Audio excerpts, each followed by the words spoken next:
Welcome to Star Chat, the podcast where we dive into the latest and most fascinating news from the world of astronomy and space exploration.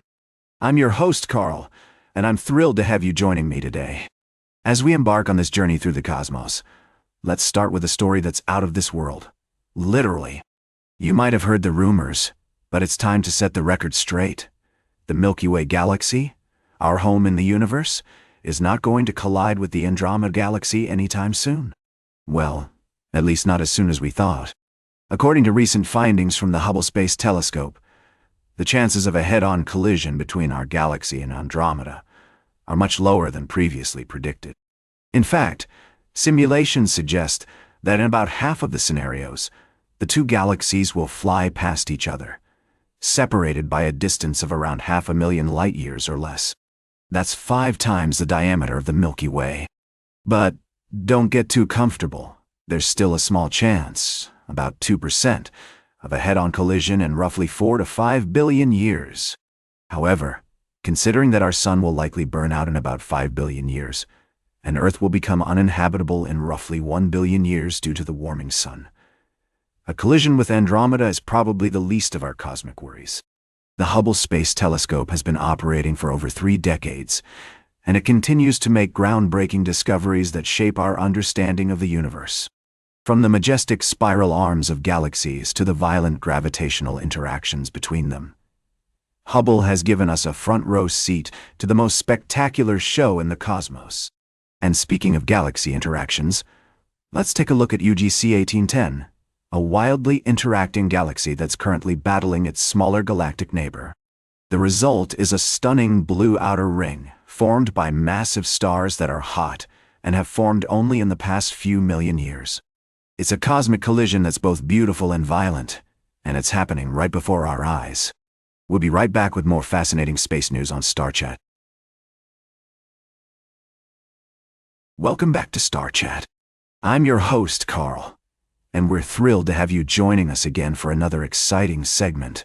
As we explore the wonders of the universe, let's take a moment to appreciate the celestial ballet that unfolds above us every night. In this segment, we'll be diving into the fascinating world of planetary observations, astronomical events, and the ancient connections that bind us to the cosmos. As we enter the month of June, Mars is making headlines by grazing the heart of the lion, a nod to the ancient constellation Leo Dori. This celestial event is a reminder of the rich history and cultural significance that surrounds astronomy. The connection to ancient times is palpable as we gaze up at the night sky, just as our ancestors did thousands of years ago. Let's start with the planet observations for this month. If you're an early riser, you can catch Saturn and Venus in the eastern sky during a couple of hours before dawn. Watch as Saturn rapidly climbs higher in the sky each day, a testament to the dynamic nature of our solar system.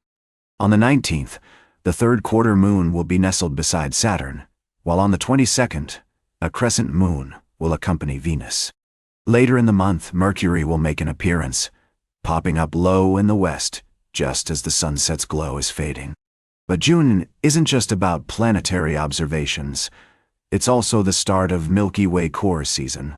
This is the time of year when the Milky Way is visible as a faint band of hazy light arching across the sky all night. To witness this breathtaking sight, find yourself a dark sky location, far from the glow of city lights, and let the cosmos leave you in awe. The Milky Way's bright central core, seen edge-on from our position within the galaxy's disk, is a reminder of the vast expanse and mystery that surrounds us. As we approach the summer solstice, the longest day of the year for those north of the equator, we're reminded of the Earth's tilted rotation. This astronomical event has been observed and celebrated by humans for millennia, with ancient structures like Stonehenge and Chichén Itzá aligning with the solstices. So, take a moment to appreciate the celestial significance of this day, and find a quiet spot to watch the sunset, connecting yourself to thousands of years of human history. As we conclude this segment, remember that there's always more to explore in the universe. Stay curious, keep looking up, and who knows what wonders you might discover. The phases of the moon for June are available on NASA's website, and you can stay up to date on all their missions exploring the solar system and beyond. Stay tuned for our final story of the day right here on Star Chat. Welcome back to Star Chat. We've had an amazing conversation so far, exploring the wonders of the universe and all its secrets. As we wrap up today's show, I want to bring you a story that's been making headlines in the space community. You might have heard that Jared Isaacman, the nominee for NASA's top spot, has been withdrawn from consideration by President Donald Trump. Now, this news has sent shockwaves throughout the space industry, with many experts wondering what this means for the future of NASA and its ambitious plans for space exploration. Isaacman was seen as a breath of fresh air, a private entrepreneur who could bring a new perspective to the agency. His nomination was met with enthusiasm by many in the space community, who saw him as someone who could help reinvent NASA and make it more efficient. But with his withdrawal, it seems that NASA is facing an uncertain future. The agency is already dealing with significant budget cuts, which could impact its ability to carry out missions like the Artemis program to return humans to the moon. The proposed budget would also terminate the Space Launch System rocket and the Orion capsule, replacing them with commercial substitutes.